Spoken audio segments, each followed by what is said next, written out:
ஏசு கிறிஸ்துவ சிலுவையில் அறைந்த பிறகு நீங்க போய் பார்த்திருக்கீங்க முதல் முறையா. உங்களுடைய அனுபவத்துல உங்களுடைய கரங்களையோ அந்த கால்களையோ அல்லது வேற ஏதாவது காயங்களை உங்களால் பார்த்த ஒரு அனுபவம் இருக்கிறதா உங்களுக்கு? சாதாரணமாக ஒரு பிரசங்கம் பண்ண வேண்டும் என்றால் அதற்காக 4 நாட்கள் ஜெபம் பண்ணியிருப்பேன். அருமை ரட்சகர் வந்து நான் என்ன பேச வேண்டும் என்று சொல்கிறாரோ அதைத்தான் நான் பேசுவேன். காரணம், நானாக பேசும் ஞானம் அறிவு எனக்கு கிடையாது. நான் வேதாகம சாலைகளில் படித்தவன் அல்ல. பைபிளிலிருந்து நான் பேசுவது முழுவதும் நான் படித்து அறிந்த உண்மைகள். அப்படிப்பட்ட சூழ்நிலை நான் ஜெபித்துக் கொண்டே இருந்த பொழுது அவர் தோன்றினார். நீ என் காயங்களை பார் என்று சொன்னார். அதான் முதல் தடவை அவருடைய காயங்களை கண்டேன். அவருடைய கரத்தின் காயங்களை கண்டேன், கால்களில் உள்ள காயங்களை கண்டேன். என்னுடைய மனதில் யோசித்து இருந்தது, நானாக நினைத்து கொண்டது, அவருடைய முதுகில் உள்ள காயங்கள் இந்த வார் அடித்து கீழே இழுப்பார்கள், அப்படியானால் அது இந்த நீளவாட்டத்தில் இருக்கும், அப்படித்தான் நான் எதிர்பார்த்தேன். ஆனால் அவருடைய முதுகை நான் கண்ட பொழுது அந்த காயங்கள் இப்படி இருந்தன.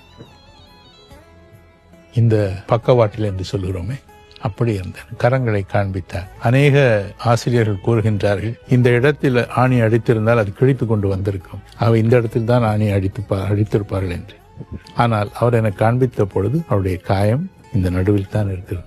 ஆனால் அது ஒரு நேராக இல்லை, கொஞ்சமும் யோசிக்காம அடி, சீக்கிரமா அடிச்சுட்டு நம்ம வீட்டுக்கு போவோம், அது போன்ற ஒரு மனப்பான்மையோடு தான் அவர் அடித்திருக்கார். ஆகவே அதை பார்க்கும் பொழுது அது என் உள்ள